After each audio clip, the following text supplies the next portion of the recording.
দেশ গঠনে সার্বিক অবদানের জন্য সাবেক প্রধানমন্ত্রী বেগম খালেদা জিয়া সহ 15 ব্যক্তি ও 5 প্রতিষ্ঠান পাচ্ছেন এবারের স্বাধীনতা পুরস্কার। ঈদ উপলক্ষে নির্বাহী আদেশে 18 মার্চ ছুটি ঘোষণা, মন্ত্রিসভায় অনুমোদন। 17 থেকে 23 মার্চ 7 দিন সরকারি ছুটি জানিয়েছেন মন্ত্রীরা। মার্কিন সহকারী পররাষ্ট্রমন্ত্রী পল কাপুরের সাথে বিএনপি ও জামাতের বৈঠক, দ্বিপক্ষীয় সম্পর্ক জোরদার, বাণিজ্য বৃদ্ধি নিয়ে আলোচনা বলেছেন নেতারা।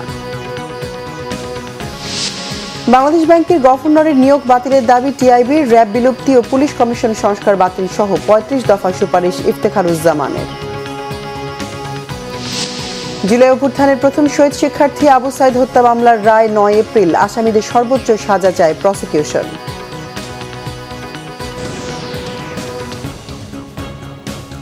দেখছিলেন ক্রাউন সিমেন্ট সংবাদ শিরোনাম। এবার বিস্তারিত সংবাদ। দেশের স্বাধীনতা, গণতন্ত্র ও নারী শিক্ষা সহ দেশ গঠনে সার্বিক অবদানের জন্য এবার স্বাধীনতা পুরস্কার পাচ্ছেন সাবেক প্রধানমন্ত্রী বেগম খালেদা জিয়া। জাতীয় পর্যায়ে গৌরবোজ্জ্বল ও কৃতিত্বপূর্ণ অবদানের স্বীকৃতি হিসেবে এবার 15 জন বিশিষ্ট ব্যক্তি এবং 5টি প্রতিষ্ঠানকে স্বাধীনতা পুরস্কার দেবে সরকার। বেগম খালেদা জিয়া ছাড়াও মহান মুক্তিযুদ্ধে অসামান্য অবদানের জন্য মেজর আব্দুল জলিল মরণোত্তর, বিজ্ঞান ও প্রযুক্তিতে অধ্যাপক ডক্টর জহুরুল করিম, সাহিত্যে ডক্টর আশরাফ সিদ্দিকী মরণোত্তর, সংস্কৃতিতে হানিফ সংকেত ও বশির আহমেদ মরণোত্তর, ক্রীড়াক্ষেত্রে অবদানের জন্য জবেরা রহমান লিনু, সমাজসেবায় ডাক্তার জাফরুল্লাহ চৌধুরী মরণোত্তর, সাইফুল হক মাহিরিন চৌধুরী মরণোত্তর, জনপ্রশাসন কাজী ফজলুর রহমান, গবেষণা ও প্রশিক্ষণে মোহাম্মদ আব্দুল বাকি, অধ্যাপক ডক্টর এম এ রহিম, অধ্যাপক ডক্টর সুকমল বড়ুয়া এবং পরিবেশ সংরক্ষণে এবার স্বাধীনতা পুরস্কার পাচ্ছেন আব্দুল মুকিত মজুমদার। এছাড়াও প্রতিষ্ঠান হিসেবে Faujdarhat Cadet College, Dhaka Medical College হাসপাতাল, Palli Karmasahayak Foundation, SOS Children Village ও গণস্বাস্থ্য কেন্দ্র এবারে স্বাধীনতা পুরস্কার পাচ্ছে। নির্বাহী আদেশে ঈদের ছুটি 18 মার্চ। সচিবালয়ে প্রধানমন্ত্রী তারেক রহমানের সভাপতিত্বে মন্ত্রিসভায় অনুমোদন দেওয়া হয়েছে। বৈঠকের পর সাংবাদিকদের প্রাথমিক ও গণশিক্ষা প্রতিমন্ত্রী ববি হাজ্জাজ কথা বলেন। এর ফলে চাঁদ দেখা সাপেক্ষে 21 মার্চ পবিত্র ঈদ উল ফিতর হতে পারে। সম্ভাব্য এই তারিখ ধরে আগে 5 দিনের ছুটির তারিখ নির্ধারণ করে রেখেছে জনপ্রশাসন মন্ত্রণালয়। সেই অনুযায়ী 19 থেকে 23 মার্চ পর্যন্ত এই ছুটি নির্ধারণ করা হয়েছে। এর মধ্যে 21 মার্চ ঈদ উল ফিতরের দিন সাধারণ ছুটি। এছাড়া ঈদের আগে 19 ও 20 মার্চ এবং ঈদের পরে 22 ও 23 মার্চ নির্বাহী আদেশে ছুটি নির্ধারণ করা হয়েছে। এছাড়া বৈঠকে আসন্ন 12 মার্চ ত্রয়োদশ জাতীয় সংসদের প্রথম অধিবেশনের প্রস্তুতি নিয়ে মন্ত্রিসভা বৈঠকে আলোচনা হয়। বৈঠক শেষে তথ্য সম্প্রচার মন্ত্রী জহিরুদ্দিন স্বপন জানান, প্রথম অধিবেশনে রাষ্ট্রপতির ভাষণে গুরুত্ব পাবে সরকারের জনকল্যাণমুখী প্রকল্পগুলো। জাতীয় সংসদের প্রথম অধিবেশন বসতে যাচ্ছে এবং প্রথম অধিবেশনে সরকারি দল হিসাবে, সরকার হিসাবে আমাদের যে সমস্ত সংশ্লিষ্টতা আছে সেই সব বিষয়ে মন্ত্রিপরিষদ একটা প্রস্তুতি গ্রহণ করেছে। ইতিমধ্যে আমরা যে সিদ্ধান্তগুলি নিয়েছি, ফ্যামিলি কার্ড, কৃষক কার্ড, তারপরে কৃষি ঋণ, সেগুলি রাষ্ট্রপতির ভাষণের মধ্যে সরকারের এই সমস্ত পদক্ষেপগুলিকে রাষ্ট্রপতির ভাষণের মধ্যে দিয়ে যাতে প্রতিফলিত হয়, ইতিমধ্যেই যে প্রতিশ্রুতি এবং যেগুলি আমরা বাস্তবায়ন করার উদ্যোগ নিয়েছি, আমরা সে বিষয়ে আলাপ করি। মার্কিন যুক্তরাষ্ট্রের সহকারী পররাষ্ট্রমন্ত্রী পল কাপুরের সাথে বৈঠক করেছে বাংলাদেশ জাতীয়তাবাদী দল বিএনপি। বৃহস্পতিবার সকালে ঢাকায় নিযুক্ত যুক্তরাষ্ট্রের রাষ্ট্রদূতের বাসভবনে দলের স্থায়ী কমিটির সদস্য ডক্টর মঈন খানের নেতৃত্বে বিএনপির 5 সদস্যের প্রতিনিধি দলের এই সাক্ষাৎ অনুষ্ঠিত হয়। সাক্ষাৎ শেষে বেরিয়ে ডক্টর মঈন খান সাংবাদিকদের বলেন, সফররত সহকারী পররাষ্ট্রমন্ত্রীর সাথে আলোচনা হয়েছে দুদেশের জনগণের পারস্পরিক বিষয় নিয়ে। ভবিষ্যৎ সরকারের নীতিমালা বিষয়গুলো নিয়ে আলোচনা হয়েছে বলেও জানান মঈন খান। সেই সাথে বিশ্বের বিভিন্ন ঘটনার প্রবাহ নিয়ে আলোচনা হয়েছে বলেও জানান তিনি। এর আগে একই স্থানে বৈঠক করে নায়েবে আমির ডাক্তার সৈয়দ আবদুল্লাহ মোহাম্মদ তাহেরের নেতৃত্বে জামাতের একটি প্রতিনিধি দল। নির্বাচনী ইঞ্জিনিয়ারিং এর অভিযোগে নিয়ে 2 সাবেক উপদেষ্টা সৈয়দা রিজওয়ানা হাসান ও খলিলুর রহমানকে জিজ্ঞাসাবাদ ও বিচারের আওতায় আনার দাবি জানিয়েছেন জামাত ইসলামের নায়েবে আমির সৈয়দ আবদুল্লাহ মোহাম্মদ তাহের। মগবাজারে জামাতের কেন্দ্রীয় কার্যালয়ে এক সংবাদ সম্মেলনে এই দাবি জানান।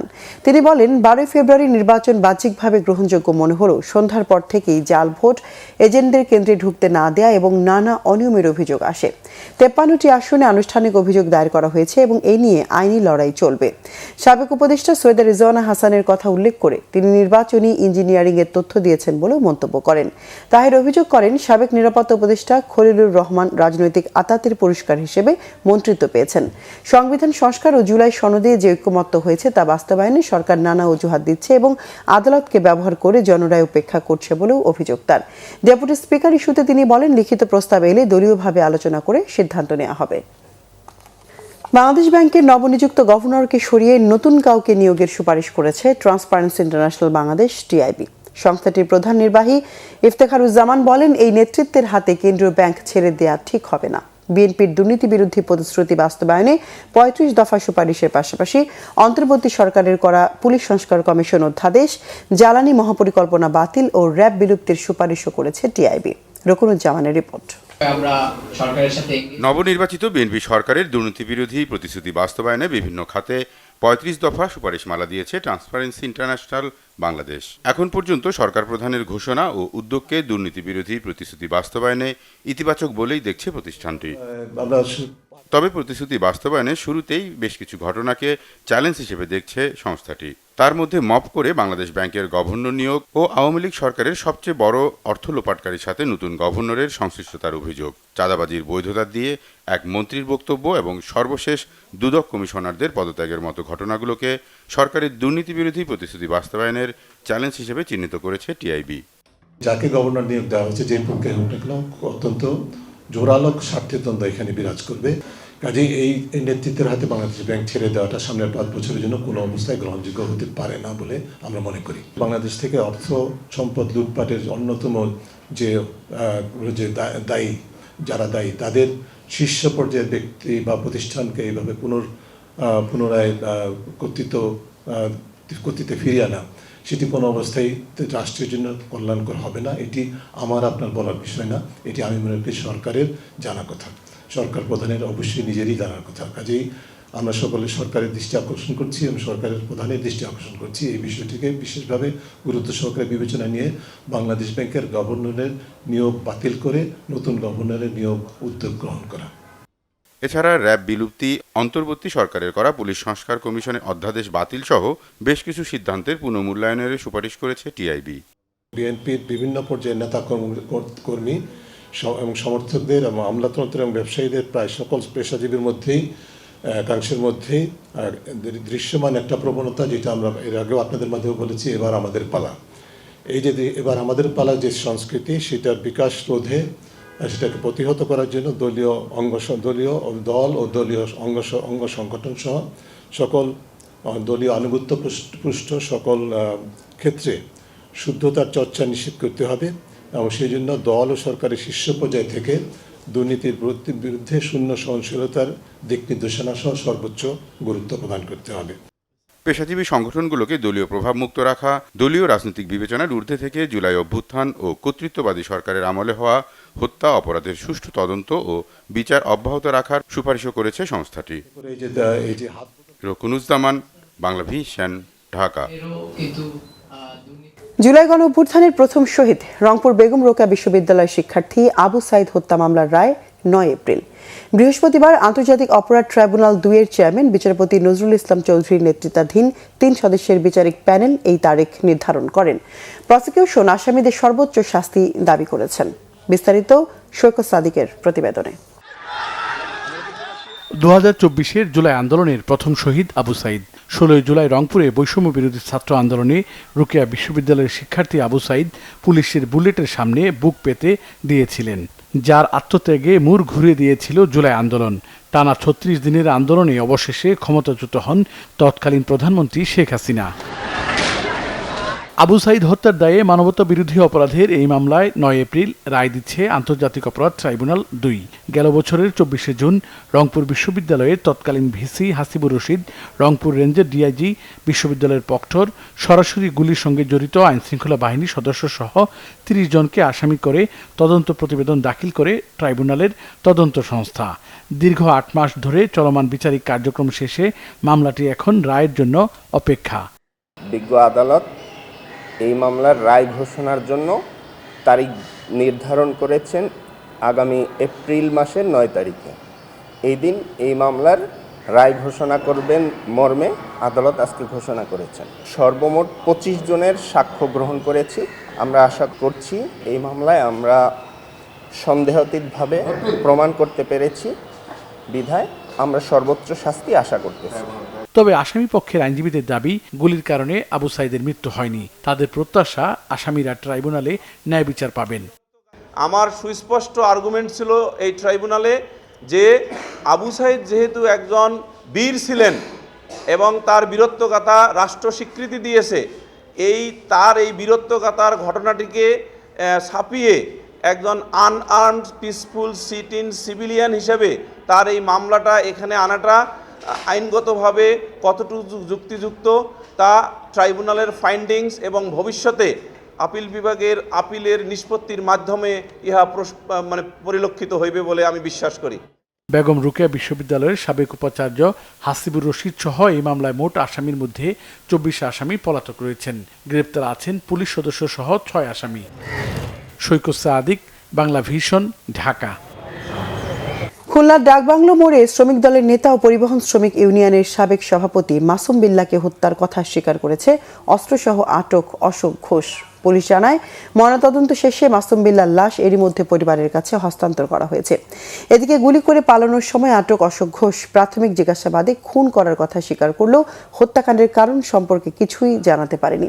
ব্যবসায়িক স্বার্থ সংশ্লিষ্ট বিষয় নিয়ে প্রতিপক্ষ গ্রুপ এই হত্যাকাণ্ড ঘটিয়েছে বলে প্রাথমিকভাবে ধারণা করছে পুলিশ। হত্যার মোটিভ উদ্ঘাটনে তদন্ত চলছে। নিহত মাসুম বিল্লাহ রূপসা উপজেলার বাগমারা গ্রামের নিহত মিনহাজ উদ্দিন মুন্সির ছেলে। তিনি রূপসা মোটর শ্রমিক ইউনিয়নের সাবেক সভাপতি এবং উপজেলা শ্রমিক দলের আহ্বায়ক ছিলেন। এই অপারেশনে 7 জন ছিল। আমরা ওর কাছ থেকে তথ্য পেয়েছি এই 7 জনের সঙ্গে বিভিন্ন ধরনের ধারালো অস্ত্র ছিল, পিস্তল ছিল। যখন আমি বলি যে আমি পুলিশ তাকে ধরেন, এই কথা বলার পরে লোকজন তাকে ধরে, তখন আমি তাকে যে জাপটে পিস্তল সহ কোমরে ধরে ফেলি। ২ ঘন্টার মধ্যে এই হত্যাকাণ্ডর সঠিক রহস্য উদ্ঘাটন পূর্বক হত্যাকারীদেরকে গ্রেপ্তার করতে হবে। টানা ৬ষ্ঠ দিনের মতো ইরানের মাটিতে ভয়াবহ মিসাইল হামলা চালাচ্ছে যুক্তরাষ্ট্র ইসরায়েল। এতে নিহতের সংখ্যা ১,০০০ ছাড়িয়েছে। হামলা অব্যাহত আছে লেবাননের বিভিন্ন শহরে, এমনকি নতুন করে ইরাকের কুর্দিদের স্থল অভিযানের জন্য ইরানে পাঠাতে যাচ্ছে যুক্তরাষ্ট্র। সাইপ্রাসে যুক্তরাজ্যের ঘাঁটিতে ইরানের হামলার পর দ্বীপটি রক্ষায় নৌবাহিনী পাঠাচ্ছে ইতালি, স্পেন, ফ্রান্স ও নেদারল্যান্ডস। গ্রিস ও ফ্রান্স সহায়তার হাত বাড়িয়েছে। যুক্তরাষ্ট্রের আহ্বানে ইরানের যুদ্ধ গ্রহণের বিষয়টি এখনই উড়িয়ে দিতে চান না কানাডার প্রধানমন্ত্রী মার্ক কার্নি। সৌদি আরবের সাথে সাম্প্রতিক প্রতিরক্ষা চুক্তির আওতায় ইরানের বিপক্ষে যুদ্ধে জড়িয়ে যেতে পারে পাকিস্তানও। তবে এক ফোনালাপে পাকিস্তানকে সামরিক হস্তক্ষেপ থেকে দূরে থাকার অনুরোধ জানিয়েছে ইরান। এই পরিস্থিতিতে ইরানের জ্বালানি মন্ত্রণালয় সাধারণ নাগরিকদের পানি ও বিদ্যুৎ ব্যবহারে আরও সাশ্রয়ী হওয়ার অনুরোধ জানিয়েছে। যে কোনো সংকট এড়াতে এই আহ্বান জানায় মন্ত্রণালয়টি। ইসরায়েল ও যুক্তরাষ্ট্রের হামলার জবাবে পাল্টা মিসাইল হামলা অব্যাহত রেখেছে ইরান। ৬ষ্ঠ দিনে এসে আবারও কাতারের দোহা ও বাহরাইনে বিস্ফোরণের শব্দে কেঁপে ওঠে। হরমুজ প্রণালীতে মার্কিন তেলবাহী জাহাজ লক্ষ্য করে হামলা চালিয়েছে ইসলামিক বিপ্লবী গার্ড সদস্যরা। শ্রীলঙ্কার উপকূলে ইরানি যুদ্ধজাহাজ ডুবিয়ে দেওয়ার ঘটনায় যুক্তরাষ্ট্রকে চরম পরিণতি ভোগ করার হুঁশিয়ারি দিয়েছেন ইরানের পররাষ্ট্রমন্ত্রী আব্বাস আরাকচি। ওই জাহাজ ডুবে যাওয়ার পর ৮৭টি মরদেহ ও ৩২ জনকে জীবিত উদ্ধার করেছে শ্রীলঙ্কার কোস্টগার্ড। রাশিয়ার পররাষ্ট্র মন্ত্রণালয় বলছে, যুক্তরাষ্ট্র ইসরায়েল মধ্যপ্রাচ্যের দেশগুলোকে ইরান যুদ্ধে ঠেলে দিচ্ছে। মধ্যপ্রাচ্যের দুবাই, আবুধাবি ও শারজার এয়ারফিল্ড বন্ধ থাকায় চট্টগ্রাম বিমানবন্দর থেকে আজ সকালের 4টি সহ 50টি আন্তর্জাতিক ফ্লাইট বাতিল হয়েছে। বাতিল হওয়া আন্তর্জাতিক ফ্লাইটের মধ্যে রয়েছে মধ্যপ্রাচ্য থেকে আসা বিমান বাংলাদেশ এয়ারলাইন্সের 2টি এবং এয়ার আরাবিয়ার 2টি ফ্লাইট। আজ মাস্কাট থেকে আসা সালাম এয়ারের একটি ফ্লাইট কুয়াশার কারণে ডাইভার্ট হয়ে ঢাকায় ফিরে যায়। পরে ঢাকা থেকে রওনা হয়ে 10:55 চট্টগ্রাম বিমানবন্দরে অবতরণ করে। 1 ঘন্টা পর যাত্রী নিয়ে সেটি মাস্কাটের উদ্দেশ্যে চট্টগ্রাম বিমানবন্দর ছেড়ে যায়। গ্যাস সংকটের কারণে দেশের বৃহৎ 2টি সার কারখানা চট্টগ্রাম ইউরিয়া ফার্টিলাইজার লিমিটেড ও কর্ণফুলী ফার্টিলাইজার কোম্পানি লিমিটেডের সার উৎপাদন বন্ধ রাখা হয়েছে। সংশ্লিষ্টরা জানান, সরকারি নির্দেশনার প্রেক্ষিতে বুধবার বিকেল থেকে কারখানা দুটির উৎপাদন বন্ধ করা হয়।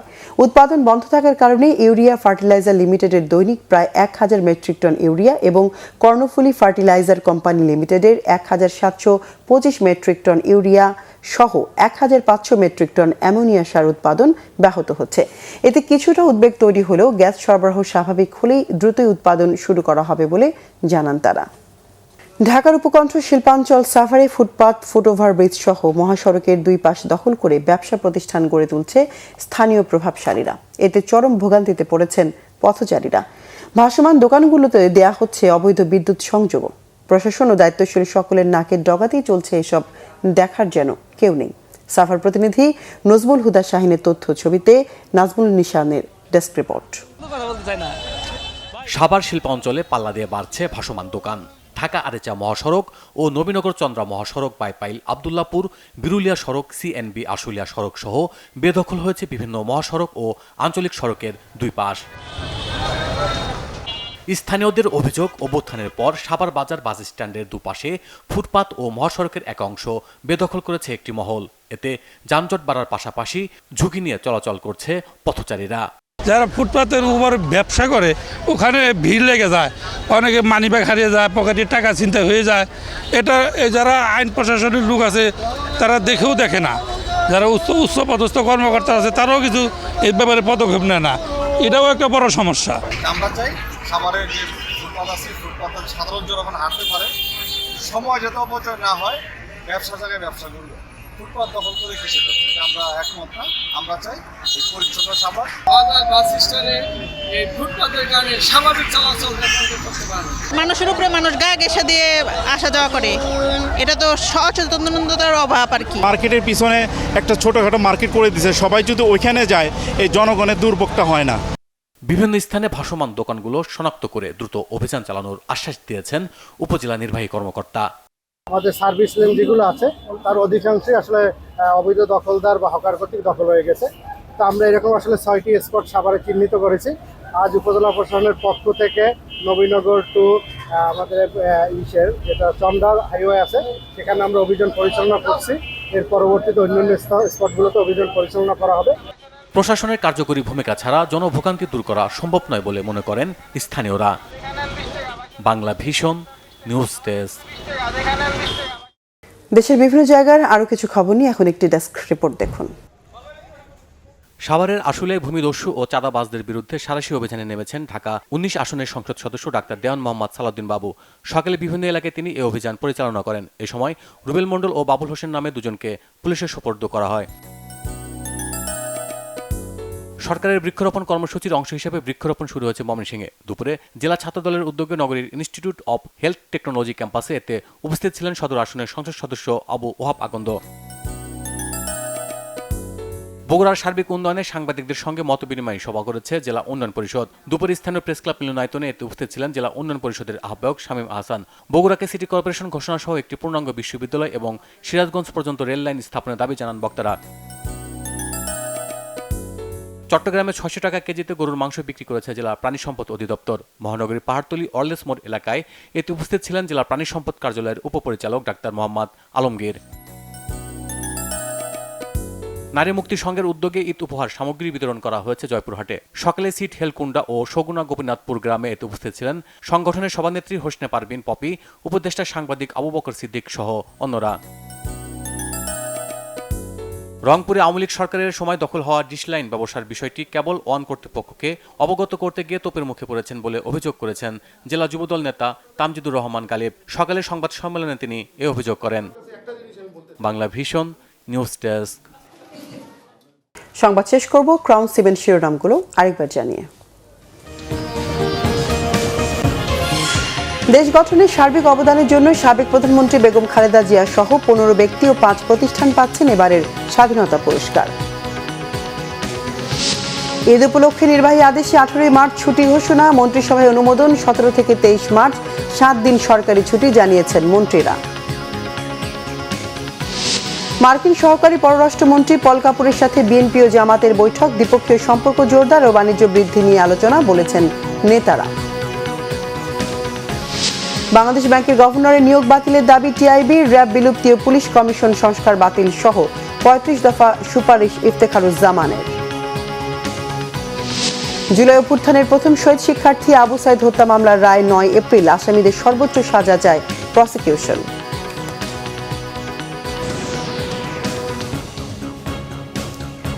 দর্শকের ছিল এখনকার মতো। পরের সংবাদ সন্ধ্যা 7:30টায় দেখার আমন্ত্রণ রইল। এছাড়া বাংলাভিশন সংবাদ ও সংবাদ সংশ্লিষ্ট অনুষ্ঠান দেখতে ভিজিট করুন www.bfnews24.com ও facebook.com/banglavision news এবং সাবস্ক্রাইব করুন youtube.com/banglavision news। এতক্ষণ সঙ্গে থাকায় ধন্যবাদ সবাই।